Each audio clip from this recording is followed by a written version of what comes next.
जय Hind friends, focus exam तक YouTube channel पे स्वागत करते हैं आप लोग का। आज मैं आप लोग के लिए 69वीं बीपीएससी प्रीलिम्स 2023 एग्जाम के लिए करंट अफेयर्स का ये मैं महत्वपूर्ण सीरीज लेकर आया हूं, जो कि बीपीएससी एग्जाम के लिए बहुत ही इंपॉर्टेंट होने वाला है। देखो मेरे भाई, आज जो मैं कवर करूँगा मॉडल प्रैक्टिस सेट 4 को कवर करेंगे। इससे पहले ऑलरेडी मैंने 3 प्रैक्टिस सेट कवर कर चुके हैं। तो ऐसे विद्यार्थी जो वीडियो नहीं देखें, आप वीडियो देख सकते हैं। सारा वीडियो आपको यूट्यूब पे देखने को मिल जाएगा। वहाँ पे आपको 69वीं बीपीएससी प्री करके एक अलग से प्लेलिस्ट बना दिया गया है, तो सारा वीडियो आपको प्लेलिस्ट में आसानी से मिल जाएगा। देखो मेरे भाई, जो आज मैं कवर करवा रहा हूँ आपको नवंबर 2022 से लेकर अगस्त 2023 तक के जितने भी इंपॉर्टेंट क्वेश्चन हैं जो आपके एग्जाम में पूछे जाने की संभावना है, मैंने सारे क्षेत्र को ध्यान में रखते हुए और बिल्कुल लेटेस्ट पैटर्न को भी ध्यान में रखा हूँ, जहाँ से क्वेश्चन आपके एग्जाम में आने की पॉसिबिलिटी बन सकती है, वही प्रश्न मैं आपका सेट किया हूँ। इसमें आपको टोटल 25 क्वेश्चन देखने को मिलेगा और ये 25 क्वेश्चन केवल बोलने के लिए है। इसको मैं जब फुल कंसेप्ट और डिस्कशन जब करवाऊंगा तो ये टोटल आपका 100 क्वेश्चन के आसपास होने वाला है। मेरे दोस्त, अगर इस 25 क्वेश्चन में अगर आपका स्कोर 21 से अगर 22 नंबर आ रहा है तो समझ लेना आपका जो है आपका करंट अफेयर का तैयारी बहुत ही बेहतरीन है। आपका एग्जाम हॉल में भी आप अच्छा स्कोर करके आओगे। जैसा कि आप लोग को पता है, अतुल प्रसाद जी के द्वारा रिसेंटली लेटर जारी कर दिया गया है। आपका निर्धारित समय पे एग्जाम होने वाला है, यानी 30 सितंबर को आपका एग्जाम होने वाला है। और आप लोग को पता होगा इस बार जो एग्जाम होने वाला है नेगेटिव मार्किंग के साथ होने वाला है, तो इस बात को भी आप लोग को ध्यान में रखना है। अगर वीडियो आपको ठीक लगता है तो इसको लाइक, शेयर एंड सब्सक्राइब कर सकते हैं। तो चलिए स्टार्ट करते हैं। देखो मेरे भाई, पहला नंबर क्वेश्चन आपसे पूछा जा रहा है कि 15वां हॉकी विश्व कप 2023 के संबंध में कौन सा कथन सही नहीं है। आपसे देखिए पूछा जा रहा है कि कौन सा स्टेटमेंट सही नहीं है 15वां हॉकी विश्व कप के संबंध में। तो पहला नंबर देखते हैं। पहला जो दिया गया है, इसका आयोजन उड़ीसा के भुवनेश्वर में किया गया था। ठीक है। दूसरा जो ऑप्शन दिया हूँ मैं, बेल्जियम ने जर्मनी को शूट आउट में 5-4 से हरा दिया है। तो आपको पता करना है कि इसमें कौन सा स्टेटमेंट है, ये दोनों में सही नहीं है। तो इसका जो आंसर हो जाएगा, क्या हो जाएगा मेरे दोस्त, आपका आंसर बी हो जाएगा। आप लोग अपने पास भी कॉपी कलम रख लीजिए और चेक कर लो भाई मेरे भाई कितना स्कोर आपका आ पाता है। ठीक है। तो आप लोग का जो पढ़े होंगे कि इस बार का जो हुआ था 15वां हॉकी विश्व कप 2023 का आयोजन कहाँ हुआ था, तो आप लोगों को सबको पता था कि आपको ये उड़ीसा में हुआ था, भुवनेश्वर में हुआ था। बेल्जियम ने जर्मनी को शूट आउट में 5-4 से हरा दिया था। नहीं, एक्चुअल में बेल्जियम नहीं हराया था, आपको जर्मनी ने बेल्जियम को 5-4 से हरा दिया था। ठीक है। तो ये भी आप लोग को पता होना चाहिए। चलिए इसका पूरा डिटेल एक बार देख लेते हैं, क्योंकि देखो आपको वन लाइनर पढ़ोगे तो फिर दिक्कत हो जाने वाला है, क्योंकि आपका एग्जाम बीपीएससी है। ठीक है। छोटा मोटा नहीं, आपका कंसेप्ट आपसे ज़रूर पूछेगा। ठीक है। और इतना ईजी क्वेश्चन नहीं देगा। देखो 15वां विश्व कप हॉकी विश्व कप का आयोजन आपको पता है भुवनेश्वर में किया गया था, जो कि आपका उड़ीसा में पड़ता है। तो आपको नंबर भी याद रखना है, मैं सारे चीज़ों को ध्यान में रखकर लिखा हूँ। ठीक है। जर्मनी ने बेल्जियम को शूट आउट में 5-4 से हरा दिया था। तो ये इंपॉर्टेंट है आपके लिए कि जर्मनी जो है इस बार जीता था। इसका शुभंकर भी पूछा जा सकता है। तो इसका जो शुभंकर था मेरे दोस्त आपको ओली था, जो कि एक प्रकार का ये समुद्री कछुआ होता है। देखो नेक्स्ट जो 16वां कहाँ होगा, ये भी आपके लिए इंपॉर्टेंट है। 16वां हॉकी विश्व कप जो होगा 2026 में होगा, और ये आपका बेल्जियम और नीदरलैंड दोनों मिलकर इसको करवाने वाला है। तो ये सारे पॉइंट आपको क्लियर होना चाहिए, ताकि आपके एग्जाम हॉल में कोई भी कन्फ्यूजन ना हो। चलिए नेक्स्ट क्वेश्चन देखते हैं। देखिए नेक्स्ट क्वेश्चन भी बिल्कुल स्टेटमेंट वाला ही मैं रखा हूँ। यहाँ से क्वेश्चन भी आपके एग्जाम में पूछा जा सकता है। ठीक है। जहाँ से क्वेश्चन बन सकता है मैं वहाँ से आपको लिया हूँ जो इम्पोर्टेंट है। देखिए कह रहा है कि निम्नलिखित में से कौन सा मिलान सही सुमेलित नहीं है। आपसे पूछा जा रहा है कि निम्नलिखित में से कौन सा मिलान सही सुमेलित नहीं है। पहला नंबर है आपका 41वां लोकमान्य तिलक राष्ट्रीय पुरस्कार 2023 में प्रधानमंत्री नरेंद्र मोदी को दिया गया। सेकेंड ऑप्शन देखते हैं, मुख्यमंत्री योगी आदित्यनाथ को 13वां भारत रत्न डॉक्टर अंबेडकर पुरस्कार दिया गया। सी नंबर में ऑप्शन है आरबीआई के गवर्नर शशिकांत दास को गवर्नर ऑफ द ईयर से सम्मानित किया गया। ठीक है। चौथा नंबर ऑप्शन देखते हैं क्या कह रहा है। देखिए चौथा नंबर आपसे ऑप्शन कह रहा है कि अजीत डोभाल को यूके द्वारा लाइफ टाइम अचीवमेंट से सम्मानित किया गया है। तो ये चारों में से आपको बताना है कि कौन सा स्टेटमेंट आपका सही नहीं है। तो इसका जो आंसर हो जाएगा, क्या हो जाएगा मेरे भाई, इसका आंसर आपका डी हो जाएगा। ठीक है। और बाकी जो ऊपर का तीनों स्टेटमेंट था बिल्कुल आपका ये स्टेटमेंट सही था। तो आइए एक बार इसको भी देख लेते हैं पूरा डिटेल में, क्योंकि इससे क्वेश्चन आपके एग्जाम में पूछे जाने की संभावना बहुत ज़्यादा है। ठीक है। देखिए 41वां लोकमान्य तिलक राष्ट्रीय पुरस्कार 2023 में नरेंद्र मोदी को दिया जाएगा, ठीक है। तो ये आपको दिया भी गया है, ये आपके लिए इंपॉर्टेंट क्वेश्चन, ठीक है, कि 41वां लोकमान्य राष्ट्रीय तिलक पुरस्कार नरेंद्र मोदी को दिया गया है। तो ये आपके लिए इंपॉर्टेंट है।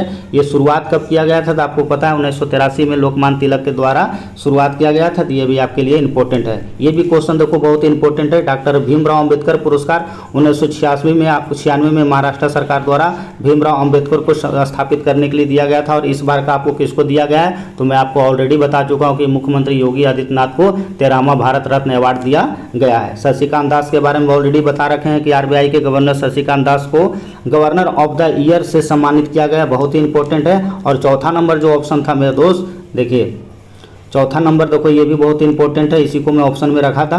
डॉक्टर मनमोहन सिंह ने हाल ही में आर्थिक और राजनीतिक क्षेत्र में, यानी इसको जो अवार्ड मिला है, कौन सा अवार्ड मिला था आपको, तो ये यूके के द्वारा मिला गया था। इंडिया यूके अचीवर्स ऑनर की ओर से लाइफ टाइम अचीवमेंट अवार्ड से सम्मानित किया गया था, ठीक है। कौन सा अवार्ड, तो ये देखिए आपको लाइफ टाइम अचीवमेंट अवार्ड से इनको सम्मानित किया गया था। ये चारों इंपॉर्टेंट क्वेश्चन है, इसको आप लोग जरूर याद रखिए। चलिए नेक्स्ट क्वेश्चन देखते हैं।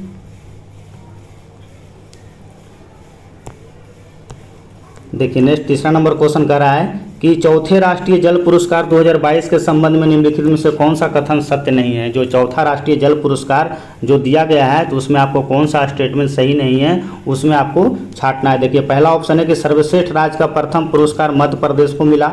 दूसरा ऑप्शन है इस श्रेणी में बिहार और मध्य प्रदेश को तीसरा स्थान मिला।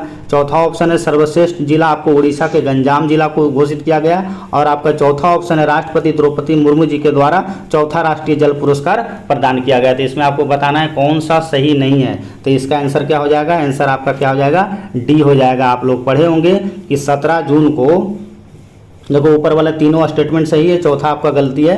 पढ़े होंगे 17 जून 2023 को 14वें उपराष्ट्रपति जगदीश धनखड़ के द्वारा नई दिल्ली में चौथा राष्ट्रीय जल पुरस्कार दिया गया था। तो इसको भी आप लोग जरूर याद रखेंगे, ठीक है। मैं देखो हर जगह नंबर लिख दिया हूँ। नंबर लिखने से ये फायदा होगा क्योंकि आपके एग्जाम में नंबरिंग भी पूछ सकता है, ठीक है।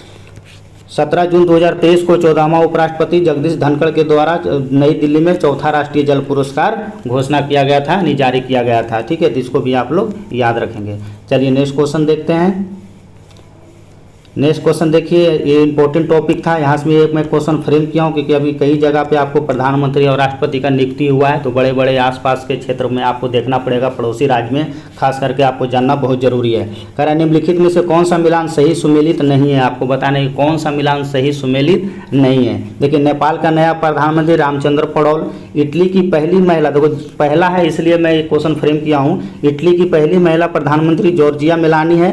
न्यूजीलैंड के 41वें प्रधानमंत्री क्रिस हिपकिंस है। और डी नंबर ऑप्शन है आपका कि बांग्लादेश के नए राष्ट्रपति अनवर उल हक ककार है। तो इसका आंसर क्या हो जाएगा मेरे दोस्त, आंसर आपका डी हो जाएगा। डी वाला जो स्टेटमेंट है आपका बिल्कुल रॉन्ग है क्योंकि आपको लोग पढ़े होंगे कि जो अनवर ककार है ये आपको कहाँ के बने हैं, पाकिस्तान के नया प्रधानमंत्री बने हैं, ठीक है। चलिए हल्का डिटेल देख लेते हैं इसमें। देखो कह रहा है मोहम्मद शमसुद्दीन ने बांग्लादेश के 22वें राष्ट्रपति के रूप में शपथ लिया है। तो आपका नंबरिंग भी इसलिए मैं, क्योंकि आपको भैया डाटा पूछ सकता है बीपीएससी, ठीक है। तो इसलिए मैं आपको डाटा दे दिया हूँ कि 22वें राष्ट्रपति के रूप में कौन शपथ लिया है बांग्लादेश के, तो ये मोहम्मद शमसुद्दीन ने बांग्लादेश के 22वें राष्ट्रपति के रूप में शपथ लिया है। पाकिस्तान का नया प्रधानमंत्री अनवर उल हक को ककार को बनाया गया है। तो ये भी आपके लिए इंपॉर्टेंट है। चलिए अगला देखते हैं क्वेश्चन क्या कह रहा है।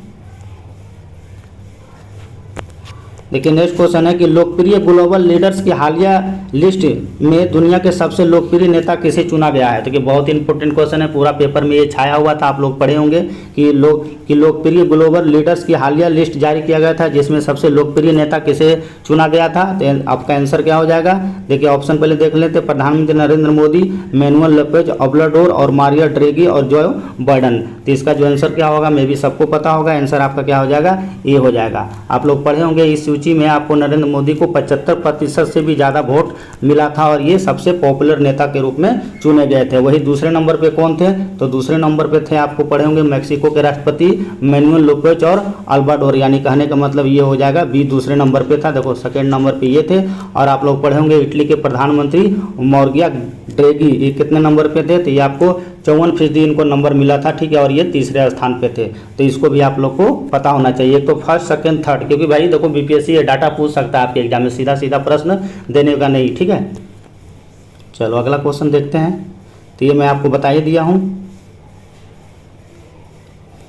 देखिए आपके एग्जाम में बिहार से भी क्वेश्चन पूछा जाएगा, उसको भी मैं ध्यान में रखकर फ्रेम किया हूँ। देखिए कह रहा है बिहार राज्य के संबंध में कौन सा कथन सत्य नहीं है। आपसे पूछा जा रहा है कि बिहार राज्य के संबंध में कौन सा कथन सत्य नहीं है, उसी को आपको एक अलग है उसको आपको छांटना है। अश्वमेघ देवी बिहार महिला आयोग के अध्यक्ष है। ठीक है, आपसे ये पूछा जा रहा है कि अश्वमेघ देवी बिहार महिला आयोग के अध्यक्ष है। मैथिली ठाकुर को बिहार स्टेट का आइकन बनाया गया है। थर्ड ऑप्शन है आपका G20 देशों की कला एवं प्रदर्शनी का आयोजन कहाँ, पटना में किया गया था। और चौथा ऑप्शन है आपको बिहार के दूसरे एम्स का निर्माण दरभंगा के शोभन में किया जाएगा। तो आपको इसमें बताना है कि कौन सा गलत है। तो इसका आंसर क्या हो जाएगा मेरे दोस्त, इसका जो आंसर हो जाएगा आपका क्या हो जाएगा, बी हो जाएगा। देखो बिहार स्टेट आइकन जो बनाया गया है, किसको बनाया गया था, आप लोग पढ़े होंगे पेपर में, एक मैडम का इनका फोटो भी आया था। ये ट्रांसजेंडर है जो कि मोनिका दास को बनाया गया था स्टेट आइकन। ठीक है, तो यहाँ कन्फ्यूजन नहीं होना, ये आप कन्फ्यूज करोगे इसलिए मैं जानबूझ के यहाँ पे क्वेश्चन फ्रेम किया हो। ठीक है, तो यहाँ पे क्या हो जाएगा, आपको आंसर आपका बी हो जाएगा। बिहार चुनाव आयोग ट्रांसजेंडर मोनिका दास को स्टेट आइकन बनाया गया है। और आप लोग कंफ्यूज मत होना, जो आपको जो इनको बनाया गया था ना, मैथिली ठाकुर को, इनको बनाया गया था कि भारत निर्वाचन आयोग ने बिहार में मतदाताओं को जागरूकता करने के लिए मैथिली ठाकुर को आइकॉन बनाया था। ठीक है, और आप लोगों को पता होगा कि ये तो पढ़े भी होंगे कि बिहार में दूसरा एम्स कहाँ बनने जा रहा है, दरभंगा के शोभन में बनने जा रहा है। बहुत ही चर्चा है, और यहीं पे आपको दूसरा तारामंडल भी बनेगा। तो ये सारे चीज़ एग्जाम में आने वाले हैं, उसी को मैं ये क्वेश्चन यहाँ पे फ्रेम किया हूँ। चलिए अगला देखते हैं। ये तो मैं आपको बता ही दिया हूँ, एक बार फिर भी मैं रिकॉल करवा देता हूँ जल्दी में। देखो कह रहा है बिहार चुनाव आयोग के ट्रांसजेंडर मोनिका दास बहुत चर्चा में रही थी, इनका फोटो भी आया था पेपर में। स्टेट आइकन घोषित किया गया है। और भारत निर्वाचन आयोग ने बिहार में मतदाताओं को जागरूकता करने के लिए मैथिली ठाकुर को आइकॉन नियुक्त किया गया था। ठीक है, और दूसरा तारामंडल कहाँ बनेगा, दरभंगा में बनेगा। दरभंगा में आपको पता है बहुत ही फेमस है, वहाँ पर आपको एम्स भी बनने जा रहा है। कहाँ पे, तो शोभन में, जगह भी आप याद रखें। चलिए देखिए क्वेश्चन मैंने चंद्रयान से भी रखा है। अगस्त महीने में चंद्रयान आपको पता है चर्चा में रहा था, तो इससे भी एक क्वेश्चन आपके एग्जाम में जरूर पूछा जाएगा। देखिए कह रहा है चंद्रयान 3 के संबंध में, कह रहा है चंद्रयान 3 के संबंध में निम्नलिखित में से कौन सा कथन सत्य नहीं है। आपसे पूछा जा रहा है चंद्रयान 3 के स्टेटमेंट के बारे में कौन सा कथन सत्य नहीं है। इसे 14 जुलाई 2023 को श्रीहरिकोटा से लॉन्च किया गया था। ठीक है, दूसरा ऑप्शन देखते हैं कि 23 अगस्त को राष्ट्रीय अंतरिक्ष दिवस के रूप में मनाया जाएगा। और थर्ड ऑप्शन दिया था मैं आपको चंद्रयान 3 लैंडिंग पॉइंट क्या कहलाएगा, तो शिव शक्ति पॉइंट कहलाएगा।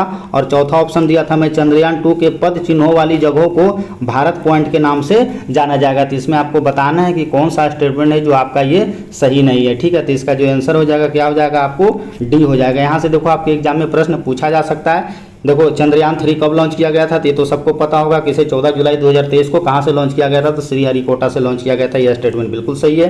23 अगस्त को राष्ट्रीय अंतरिक्ष दिवस के रूप में मनाया जाएगा, ये भी स्टेटमेंट बिल्कुल सही है। चंद्रयान 3 की लैंडिंग पॉइंट जो होगा क्या होगा, आपको शिव शक्ति पॉइंट होगा, ये भी सही है। चंद्रयान 2 के पद चिन्हों वाली जगहों को भारत पॉइंट के नाम से जाना जाएगा, नहीं भारत पॉइंट के नाम से जाना जाएगा, ये स्टेटमेंट बिल्कुल सही नहीं है। आपका जो किस नाम से जाना जाएगा, तिरंगा पॉइंट के नाम से जाना जाएगा। ठीक है, यहाँ क्या हो जाएगा, आपको तिरंगा पॉइंट हो जाएगा। तो इसको भी आप लोग ध्यान में जरूर रखें। ठीक है, चलो इसको तो मैं बता ही दिया हूँ, आपको बताने की जरूरत नहीं है। ठीक है, चलिए नेक्स्ट क्वेश्चन देखते हैं।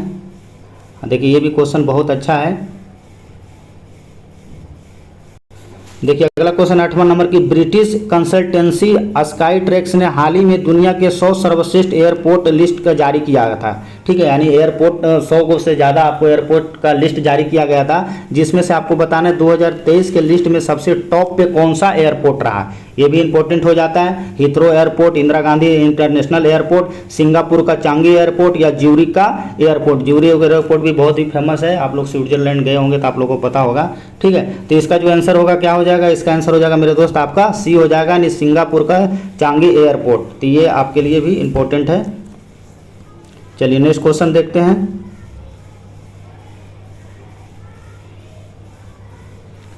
देखिए नेक्स्ट क्वेश्चन करा है निम्नलिखित में से कौन सा कथन आपका सत्य नहीं है, कौन सा स्टेटमेंट आपका सत्य नहीं है, उसके रिगार्डिंग आपको आंसर देना है। ठीक है, भारत की पहली AI न्यूज प्रिंटर लीसा है। ठीक है, लीसा जो है कि आपको ये उड़ीसा का है ये लीसा।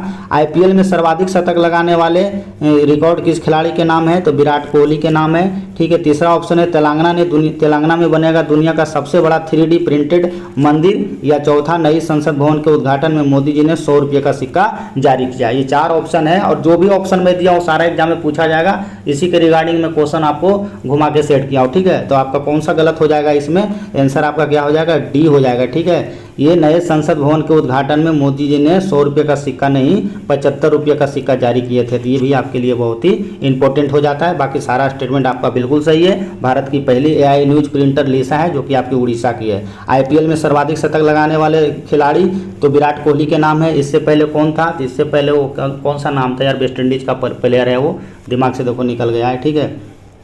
तेलंगाना में बनेगा दुनिया का सबसे बड़ा 3D प्रिंटेड मंदिर, ठीक है। और नए संसद भवन के उद्घाटन में आपको मोदी जी ने कितने रुपए का सिक्का जारी किया है, तो आपका 75 रुपये का सिक्का जारी किया है। चलिए, ये आपका मैं बता ही दिया हूँ। नए संसद भवन के उद्घाटन में एक बार देख लेते हैं। हाँ देखो, याद आ गया, क्रिस गेल था जी। क्रिस गेल जो था, इससे पहले आपको IPL में 6 शतक लगा रखा था। उसके बाद आपको विराट कोहली 7वां शतक लगाकर क्रिस गेल का रिकॉर्ड तोड़ता है, जो कि आपको सर्वाधिक शतक हो गया है अपनी IPL में विराट कोहली का, ठीक है। नए संसद भवन के उद्घाटन में मोदी जी ने 75 रुपये का सिक्का जारी किया। भारत की पहली AI न्यूज प्रिंटर लीसा है जो कि उड़ीसा का है। भारत का पहला 3D डाकघर बेंगलोर में बना है। तो ये भी आपके लिए इंपॉर्टेंट है। चलिए अगला क्वेश्चन देखते हैं। अगला क्वेश्चन देखिए क्या कर रहा है, निम्नलिखित में से कौन सा कथन सत्य नहीं है। आपसे पूछा जा रहा है कि कौन सा कथन सत्य नहीं है। नवंबर 2022 में प्रक्षेपित भारत की पहली निजी रॉकेट का नाम क्या था, तो आप लोग पढ़े होंगे विक्रम एस। भारत का दूसरा सबसे खुशहाल, देखिए भारत का सबसे खुशहाल राज्य कौन है, मिजोरम। भारत का प्रथम एक्वा पार्क का अरुणाचल प्रदेश में खुला है। और बिहार में थावे मरुस्थल बक्सर जिला में आयोजन हुआ था। तो ये चारों स्टेटमेंट में आपको बताना है कौन सा स्टेटमेंट आपका रॉन्ग है। तो इसका आंसर क्या हो जाएगा, आपका डी हो जाएगा। आप लोग पढ़े होंगे कि बिहार में जो थावो महोत्सव का इस बार आयोजन किया गया था, कहाँ किया गया था, गोपालगंज जिला में किया गया था। और हेमेश रेशमिया का आयोजन किया, हेमेश रेशमिया भी वहाँ पे आए थे, ठीक है। तो ये इसका जो आंसर हो जाएगा क्या हो जाएगा, आपको डी हो जाएगा। थावो मरुस्थल यानी गोपालगंज जिला में किया गया था। बाकी आपका सारा स्टेटमेंट बिल्कुल सही है। नवंबर 2022 में प्रक्षेपित भारत की पहले निजी रॉकेट का क्या नाम था, विक्रम एस, बहुत चर्चा में था। भारत का सबसे खुशहाल राज्य मिजोरम है, कोई गलती से केरल मत मार देना, ठीक है। भारत का प्रथम एक्वा पार्क आपको कहाँ खोला गया है, तो आपको अरुणाचल प्रदेश में खोला गया है, जहाँ पे डोनी पोली एयरपोर्ट भी बना था, पिछला साल चर्चा में रहा था। बिहार का थावे महोत्सव का आयोजन कहाँ किया गया है, तो बिहार के गोपालगंज जिला में किया गया है। चलिए मैं यहाँ पे लिख भी दिया हूँ, देखिए आपका बिहार के थावे महोत्सव का आयोजन कहाँ किया गया था, तो गोपालगंज जिला में किया गया था। अगला क्वेश्चन देखते हैं कि हाल ही में किस केंद्र शासित प्रदेशों के पहले विदेशी प्रत्यक्ष निवेश को FDI मिला है। देखिए ये भी क्वेश्चन बहुत अच्छा है, इकोनॉमिक्स से जोड़कर मैं भी 1-2 क्वेश्चन दिया हूँ। हाल ही में किस केंद्र शासित प्रदेश को पहले विदेशी प्रत्यक्ष निवेश FDI मिला है, तो इसका आंसर क्या हो जाएगा मेरे दोस्त, इसका आंसर जो हो जाएगा आपको 11 नंबर क्वेश्चन क्या हो जाएगा, आंसर आपका डी हो जाएगा, ठीक है। इनमें से कोई नहीं गया। ऑप्शन था आपका चंडीगढ़, लद्दाख और आपको जम्मू कश्मीर। चलिए इसका भी थोड़ा सा एक्सप्लेन देख लेते हैं क्योंकि ये भी क्वेश्चन इंपॉर्टेंट है। देखिए जम्मू कश्मीर के गवर्नर कौन है, अभी तो आपको पता है मनोज सिन्हा ने 19 जुलाई 2023 को श्रीनगर में शॉपिंग मॉल की आधारशिला रखा और इसका निर्माण दुबई स्थित श्री ग्रुप एम्पायर ग्रुप के द्वारा किया गया है। तो इसका आंसर क्या हो जाएगा, आपको श्रीनगर हो जाएगा। नेक्स्ट क्वेश्चन देखते हैं। देखिए नेक्स्ट क्वेश्चन पूछा जा रहा है कि नाटो के 31वें सदस्य से संबंधित निम्नलिखित कथनों पर विचार कीजिए। अभी बहुत चर्चा में था, ठीक है। नाटो 31वां सदस्य के रूप में अभी इनको चयनित किया गया है। तो नाटो के 31वें सदस्य संबंधित निम्न कथनों पर विचार कीजिए। पहला स्टेटमेंट है आपका, पहला है कि 4 अप्रैल 2023 को फिनलैंड नाटो का 31वां सदस्य बना। नाटो का मुख्यालय वियना यानी ऑस्ट्रिया में है। तो आपका ऑप्शन है, देखिए इस टाइप से ऑप्शन आपके एग्जाम में देखने को मिल सकता है। मैं सारी चीज़ों को ध्यान में रखकर ये क्वेश्चन फ्रेम किया हूँ। आपका केवल एक सही है, केवल 2 सही है, 1 और 2 दोनों सही है या उपरोक्त में से कोई नहीं। तो इसका आंसर क्या हो जाएगा मेरे भाई, तो आप लोगों को पता होगा इसका आंसर क्या हो जाएगा आपको। तो इसका आंसर जो हो जाएगा 12 का क्या हो जाएगा, आपसे क्या पूछा जा रहा है, निम्नलिखित कथनों पर विचार कीजिए, ठीक है। सारा हटा देता हूँ इसको। 31वां सदस्य के रूप में निम्नलिखित में से कौन कथन पर विचार कीजिए। तो इसका आपको 4 अप्रैल 2023 को फिनलैंड नाटो का 31वां देश बना, बिल्कुल स्टेटमेंट सही है। नाटो का मुख्यालय वियना ऑस्ट्रिया में, ये स्टेटमेंट गलत है, यानी आपका पहला सही है। तो आंसर आपका क्या हो जाएगा, 12 का ए हो जाएगा। ठीक है, ये क्वेश्चन बहुत चर्चा में रहा था। आप लोगों को पता है कि नाटो का 31वां देश कौन बना है, तो आपका ये फिनलैंड बना है। और नाटो का मुख्यालय कहाँ है, वियना ऑस्ट्रिया में नहीं है। देखिए नाटो का जो मुख्यालय आप लोग पढ़े होंगे, बहुत बार आपके एग्जाम में पूछा जाता है। पहले तो ये जान लो 4 अप्रैल 2023 को नाटो आपको 31 फिनलैंड जो होता है नाटो का 31वां देश बना। और नाटो का मुख्यालय कहाँ है आपको, ये तो बेल्जियम में स्थित है। ठीक है, यानी ब्रुसेल्स बेल्जियम में स्थित है। इसकी स्थापना आपको 1949 के वाशिंगटन संधि द्वारा किया गया था। ये क्वेश्चन देखो इंपॉर्टेंट है, मैं यहाँ क्वेश्चन घुमा भी सकता हूँ। ठीक है, आपसे क्वेश्चन फ्रेम भी किया जा सकता है कि आपको जो नाटो की स्थापना हुआ था 1949 में किसकी संधि के द्वारा किया गया था, इसलिए मैं यहाँ पे एक चीज नया ऐड कर दिया हूँ, वाशिंगटन संधि। चलिए नेक्स्ट क्वेश्चन देखते हैं।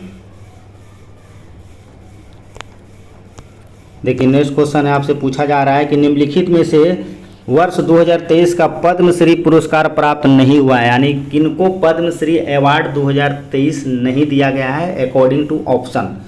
आनंद कुमार, सुभद्रा देवी, कपिल देव प्रसाद या इनमें से कोई नहीं। तो इसका आंसर क्या हो जाएगा मेरे दोस्त, आप लोग को सबको पता होगा, ये बिहार के लिए बहुत ही इंपॉर्टेंट क्वेश्चन है। यहाँ से क्वेश्चन आपके एग्जाम में पूछा जा सकता है, किसी रूप में वो पूछ लेगा। ठीक है, बीपीएससी।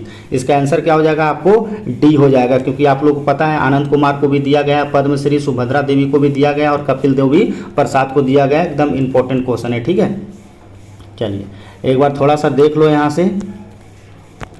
देखिए आपको इस बार तो आपको पता है टोटल 91 लोगों को दिया गया है पद्मश्री पुरस्कार, तो ये तो मैं पहले भी करवा चुका हूँ। ठीक है, 91 लोगों को दिया गया 2023 का पद्मश्री का, जिसमें सुभद्रा देवी को किसके संबंधित है, सुभद्रा देवी कला के क्षेत्र से। आनंद कुमार आपको पता है ये गणित पढ़ाते हैं और ये सुपर 30 इनका पिक्चर सब देखे होंगे, तो ये साहित्य और शिक्षा के क्षेत्र में मिला है। और कपिल देव प्रसाद को कला के क्षेत्र में दिया गया है पद्मश्री अवार्ड। तो ये इंपॉर्टेंट क्वेश्चन है। ठीक है, वैसे जितना भी मैं क्वेश्चन दिया हूँ सारा आपके एग्जाम में जो पूछा जा सकता है वही क्वेश्चन मैं फ्रेम किया हूँ। ठीक है दोस्त, देखो ये भी क्वेश्चन अब बहुत चर्चा में था, आप लोग अगर पढ़े होंगे पेपर में भी दिया गया था, ये भी क्वेश्चन बहुत चर्चा में था।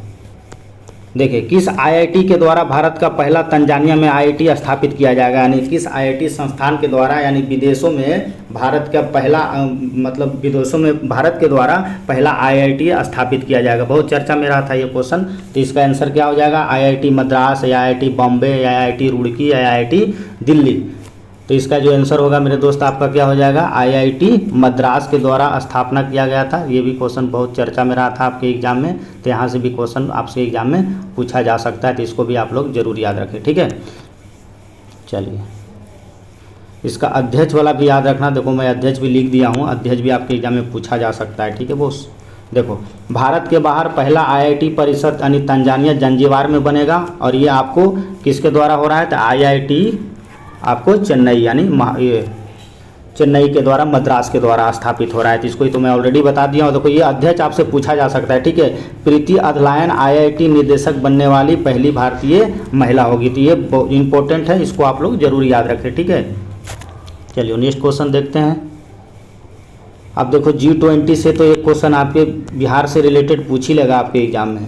देखिए लद्दाख में हुए G20 के बैठक में बिहार का प्रतिनिधित्व किसके द्वारा किया गया था। ठीक है, इस टाइप का मैं क्वेश्चन फ्रेम कर दिया हूँ। लद्दाख में हुई G20 की बैठक में बिहार का प्रतिनिधित्व किसके द्वारा किया गया था। तो इसका जो आंसर हो जाएगा क्या हो जाएगा, वंदना कुमारी, मनोज सिन्हा, मनोज तिवारी या सुशील कुमार मोदी। तो आंसर होगा मेरे दोस्त आपका ये वंदना प्रियसी। नेक्स्ट क्वेश्चन देखते हैं। देखिए आपके एग्जाम के लिए मैं बजट से भी क्वेश्चन फ्रेम कर दिया हूँ। आपको बजट, आर्थिक समीक्षा, हर क्षेत्र से मैं क्वेश्चन इंक्लूड किया हूँ, बिल्कुल जैसे बीपीएससी एग्जाम में पूछा जाता है। बिहार बजट 2023-24 के अनुसार बिहार सरकार की सबसे ज़्यादा आय का मद प्राप्त होता है, यानी आपको बिहार बजट 2023-24 के अनुसार बिहार सरकार का सबसे ज़्यादा आय का जो स्रोत है किस मद से प्राप्त होता है। तो इसका जो आंसर क्या होगा, केंद्रीय करों का राज्य का हिस्सा, केंद्र सरकार की सहायता का अनुमान या राज्य सरकार के राजस्व या आपको लोक ऋण। ठीक है, तो इसका आंसर क्या हो जाएगा मेरे दोस्त, आपका आंसर ए हो जाएगा। ये भी आपके लिए इंपॉर्टेंट क्वेश्चन है। ठीक है, कई बार यहाँ से आपको देखो डाटा में बीपीएससी डाटा भी पूछ सकता है। तो देखिए बिहार सरकार 2023-24 के अनुसार बिहार सरकार की आय का प्रमुख साधन केंद्रीय करों का राज्य का हिस्सा कितना होना चाहिए, आपके 39.2% है। और केंद्र सरकार की सहायता का अनुदान जो है मिलता है आपको 20.3%, और राज्य सरकार के कर का राजस्व जो है 18.96%, और लोक ऋण जो मिलता है 18.82%। ठीक है, तो इस डाटा को भी आप लोग याद रखें। चलिए नेक्स्ट क्वेश्चन देखते हैं। देखिए ये भी क्वेश्चन बहुत चर्चा में था, इसीलिए मैं आपको इसको यहाँ पे फ्रेम किया गया है कि बिहार में देखिए करा बिहार में किस पुलिस थाने को देश का तीसरा सबसे बेहतर पुलिस थाना घोषित किया गया है। बहुत इंपॉर्टेंट क्वेश्चन है बिहार के परिप्रेक्ष्य में। बिहार में किस पुलिस थाने को देश का तीसरा सबसे बेहतर पुलिस थाना घोषित किया गया है। आपको महिला थाना अरवल, महिला थाना मुंगेर, महिला थाना गोपालगंज या महिला थाना पटना। ठीक है, तो ये आपको कौन सा थाना को आपको बेस्ट अवार्ड दिया गया है, तो आप लोग पढ़े होंगे। तो ये आपको किसको मिला है मेरे दोस्त, आपको ये अरवल को मिला है। ठीक है, आंसर आपका अरवल हो जाएगा। देखो जनवरी 2023 में बिहार के महिला पुलिस थाना अरवल को देश का तीसरा सबसे बेहतर पुलिस थाना का अवार्ड घोषित किया गया। तो ये भी क्वेश्चन आपके एग्जाम के लिए बन सकता है। एक क्वेश्चन मैंने आर्थिक समीक्षा से भी लिया है। देखिए 18 नंबर क्वेश्चन क्या कह रहा है, कह रहा है आर्थिक समीक्षा 2022-23 के अनुसार वर्ष 2020-21 में भारत में प्रति व्यक्ति आय के अनुसार शीर्ष राज्य कौन सा है। ये आपको बताना है कि आर्थिक समीक्षा 2022-23 के अनुसार वर्ष 2021-22 में भारत के प्रति व्यक्ति आय के अनुसार शीर्ष राज्य आपसे पूछा जा रहा है। तो इसका आंसर क्या हो जाएगा आपको, तो इसका आंसर हो जाएगा आपको गोवा, सिक्किम, कर्नाटक या इनमें से कोई नहीं। आंसर मेरे दोस्त आपका क्या हो जाएगा, गोवा हो जाएगा। एक बार इसको भी डिटेल देख लेते हैं कि जहाँ पे आपको लिस्ट वाला क्वेश्चन आएगा वहाँ मैं आपको बता दूंगा। आर्थिक सर्वेक्षण 2022-23 के अनुसार वर्ष 2020-21 में भारत के प्रति व्यक्ति आय के मामले में पहले 3 राज्य होगा आपको, पहला गोवा, दूसरा सिक्किम, तीसरा आपका कर्नाटक होगा। चलिए नेक्स्ट क्वेश्चन देखते हैं। नेक्स्ट क्वेश्चन है विकास दर के मामले में बिहार का देश में तीसरा स्थान है। ये भी इंपॉर्टेंट है, कह रहा है विकास दर के मामले में बिहार देश में जो है आपको तीसरा स्थान रखता है। आपको पहले स्थान पर कौन सा राज्य है। देखो मैं बिहार और इंडिया दोनों को कोरिलेट करके क्वेश्चन फ्रेम किया हूँ ताकि आप दोनों चीज़ों को अच्छा से पढ़ पाएँ, क्योंकि आपको बिहार स्पेशल में यहाँ से क्वेश्चन पूछ लिया जाएगा। तो विकास की दर के मामले में बिहार का देश में तीसरा स्थान है, जबकि आपको पहला स्थान किस राज्य का है आपको ये बताना है। ठीक है, महाराष्ट्र, कर्नाटक, केरल इनमें से कोई नहीं। तो इसका जो आंसर हो जाएगा क्या हो जाएगा मेरे भाई, आपका ये डी हो जाएगा, इनमें से कोई नहीं। देखिए विकास की दर के मामले में पहला स्थान आपका कौन सा राज्य का है आपको, तो ये आंध्र प्रदेश का है। ठीक है, और अपना जो बिहार है आपको बता ही दिए, ये 3rd नंबर पे। ठीक है, चलो देखिए अगला क्वेश्चन है 20वां नंबर क्वेश्चन क्या कह रहा है, कह रहा है विदेशों में यूपीआई भुगतान की अनुमति देने वाली भारत की पहली फिटनेट कंपनी कौन सी है। ये भी क्वेश्चन देखो चर्चा में रहा था, इसलिए मैं इसको सेट किया हूँ। कह रहा है विदेश में यूपीआई भुगतान की अनुमति देने वाला भारत का पहला फिनटेन कंपनी कौन सा है। तो फिनटेन कंपनी कौन सा हो जाएगा आपको, तो ये आपको लैब्स हो जाएगा, पाइन लैब्स हो जाएगा। ठीक है, आंसर आपका क्या हो जाएगा, ए हो जाएगा। चलिए इसका डिटेल देख लेते हैं।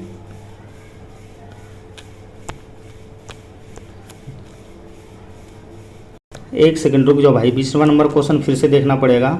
कह रहा है विदेशों में यूपीआई भुगतान की अनुमति देने वाली भारत की पहली फिनटेन कंपनी कौन सी हो जाएगी, तो पाइन लैब्स हो जाएगा, इंस्ट्रामोजी हो जाएगा, फ़ोन पे हो जाएगा, इनमें से कोई नहीं। इसका जो आंसर होगा मेरे दोस्त आपको फ़ोन पे हो जाएगा, बहुत चर्चा में था, ये पेपर में भी दिया था। ठीक है, इसका आंसर क्या होगा आपको फ़ोन पे हो जाएगा। इसका डिटेल थोड़ा देख लेते हैं। देखिए कह रहा है फ़ोन पे विदेशों में यूपीआई भुगतान देने वाले भारत का पहला फिनटेक कंपनी हो जाएगा। तो इसको भी आप लोग याद रखें, फ़ोन पे। अब देखिए राष्ट्रीय खेल से क्वेश्चन पूछा जाएगा आपके एग्जाम में, इसलिए मैं इसको फ्रेम किया हूँ। थोड़ा सा जूम करके नीचे करता हूँ इसको, जो मैं बोलूँगा उस पर थोड़ा सा ज़्यादा ध्यान देना आप। देखिए आपका 21 नंबर क्वेश्चन है, कह रहा है 36वां राष्ट्रीय खेल 2022 के संबंध में कौन सा कथन सत्य नहीं है। आपसे पूछा जा रहा है कि जो 36वां राष्ट्रीय खेल जो 2022 में हुआ था उसके बारे में आपको बताना है कौन सा स्टेटमेंट आपका सही नहीं है। 36वां राष्ट्रीय खेल महाराष्ट्र में 36वां राष्ट्रीय खेल आपको राष्ट्रीय खेलों में महाराष्ट्र सर्वाधिक पदक जीता था, पहला आपका ये ऑप्शन। दूसरा है कि बिहार 2 कांस्य पदक जीता था इस 36वें राष्ट्रीय खेल में। 36वां राष्ट्रीय खेल का आयोजन आपको गुजरात में हुआ था और 37वां राष्ट्रीय खेल का आयोजन हरियाणा में होगा। तो आपको बताना है इसमें कि कौन सा स्टेटमेंट आपका इसमें रॉन्ग है, ठीक है, गलत आपको चूज करना है। तो आपको मैं पहला ऑप्शन दिया हूँ कि 36वें राष्ट्रीय खेलों में महाराष्ट्र टॉप पे रहा था, सर्वाधिक पदक जीता था। इसमें बिहार जो है आपको टोटल 2 कांस्य पदक जीता था। मैं बार बार बोल रहा हूँ इंडिया और बिहार को मैं कोरिलेट कर रहा हूँ ताकि आपका दोनों कंसेप्ट क्लियर हो जाए। 36वें राष्ट्रीय खेलों का आयोजन गुजरात में हुआ था, 37वें राष्ट्रीय खेलों का आयोजन आपको हरियाणा में होगा। तो इसका आंसर क्या हो जाएगा, आपको डी हो जाएगा। डी गलत है क्योंकि आप लोग पढ़े होंगे 37वें राष्ट्रीय खेल का आयोजन हरियाणा में ना है, आपको ये गोवा में होगा, ठीक है। बाकी सारा स्टेटमेंट सही है। 36वां राष्ट्रीय खेलों में महाराष्ट्र सर्वाधिक पदक जीता था, बिहार टोटल 2 कांस्य पदक जीता था और 36वें राष्ट्रीय खेल का आयोजन कहाँ हुआ था, तो ये गुजरात में हुआ था, ठीक है। चलो बाकी मैं लिख ही दिया हूँ कि 37वें राष्ट्रीय खेल का आयोजन कहाँ होगा, गोवा में होगा। मे भी आपके एग्जाम में पूछा जा सकता है, बहुत चर्चा में है, ठीक है। चलिए अगला क्वेश्चन देखते हैं।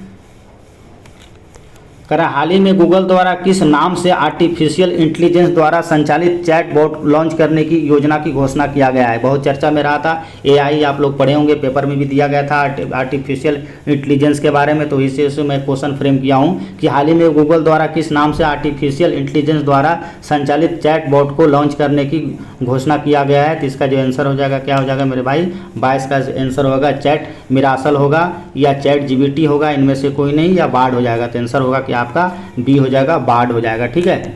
चलिए इसका थोड़ा सा डिटेल देख लेते हैं। देखिए डिटेल थोड़ा सा देखना जरूरी है क्योंकि आप बीपीएससी के एग्जाम दे रहे हो तो हर चीज़ का डाटा क्लियर होना चाहिए। गूगल के सीईओ आपको पता है, ये सब तो बेसिक चीज़ें बताने की जरूरत नहीं है। गूगल का सीईओ कौन है, यूट्यूब का सीईओ कौन है, एप्पल का सीईओ कौन है, ये सब तो बेसिक चीज़ है। आप बीपीएससी के स्टूडेंट हो, इसमें बताने की जरूरत नहीं है। दोबारा माइक्रोसॉफ्ट को समर्थित चैट जीपीटी को लोकप्रियता की मुकाबला करने के हेतु बार्ड नामक एआई संचालित चैटबॉट को लॉन्च करने की घोषणा किया गया है। तो ये भी आपके लिए इंपॉर्टेंट फैक्ट है। चलिए एक मैं इंडेक्स से भी क्वेश्चन फ्रेम किया हूं। देखिए कह रहा है 30 जुलाई 2023 को नीति आयोग द्वारा जारी एक्सपोर्ट इंडेक्स में बिहार का देश में ओवरऑल कौन सा स्थान है। देखिए पूछा जा रहा है आपसे कि 30 जुलाई 2023 को नीति आयोग द्वारा जारी एक्सपोर्ट इंडेक्स में बिहार का देश में ओवरऑल कौन सा रैंक है। तो इसका आंसर क्या हो जाएगा आपको 19वां, 20वां, 21वां, 22वां। तो आंसर जो होगा मेरे दोस्त आपका ये डी हो जाएगा, ठीक है। चलिए इसको भी देख लेते हैं थोड़ा सा। कह रहा है नीति आयोग के एक्सपोर्ट इंडेक्स में बिहार का जो इस बार का स्थान है आपको 22वां स्थान है। पर इंडेक्स के अनुसार राज्य में सबसे अधिक निर्यात जो होता है आपको बेगूसराय जिला में हो रहा है। तो इसको भी आप लोग याद रखना। चलिए नेक्स्ट क्वेश्चन देखते हैं। देखो मेरे भाई ये भी क्वेश्चन चर्चा में रहा था। देखिए हाल ही में फोर्ब्स द्वारा जारी 100 सबसे अमेरिकी महिलाओं की सूची में कितने भारतवंशी महिलाओं को स्थान प्राप्त हुआ था। फोर्ब्स के द्वारा पत्रिका जारी किया जाता है जिसमें बताया गया है इस बार कि आपको 100 अमेरिकी महिलाओं की सूची में कितने भारतवंशी को शामिल किया गया है, यानी महिलाओं को। तो इसका आंसर आपका क्या हो जाएगा, 5 होगा कि 3 होगा कि 2 होगा या उपरोक्त में से कोई नहीं। तो इसका जो आंसर हो जाएगा मेरे दोस्त आपको क्या हो जाएगा, डी हो जाएगा। क्या हो जाएगा, उपरोक्त में से कोई नहीं, ठीक है, डी हो जाएगा। कितने लोगों को दिया गया था, तो टोटल 4 लोगों को दिया गया था, यानी 4 महिला को दिया गया था। कौन कौन था आपको नाम पता होना चाहिए। आपके एग्जाम में यहाँ से क्वेश्चन में भी पूछ सकता है, ठीक है, क्योंकि बहुत चर्चा वाला क्वेश्चन है। इस टाइप का क्वेश्चन बीपीएससी पूछता है। फोर्ब्स द्वारा जारी 100 सबसे अमेरिकी महिलाओं की सूची में भारतवंशी के 4 महिलाओं को प्रथम स्थान दिया गया था। चारों को आप लोग नाम याद रखना। एक का नाम था आपको जयश्री उलाल, नीरजा सेठी और इंदिरा नूई और नेहा नरखेड़े। तो ये चारों का नाम आपको पता होना चाहिए। नेक्स्ट क्वेश्चन देखते हैं। देखिए भाई नेक्स्ट क्वेश्चन है, आपको फिल्म से भी एक क्वेश्चन में लिया हूँ क्योंकि आपके एग्जाम में पूछा जाएगा।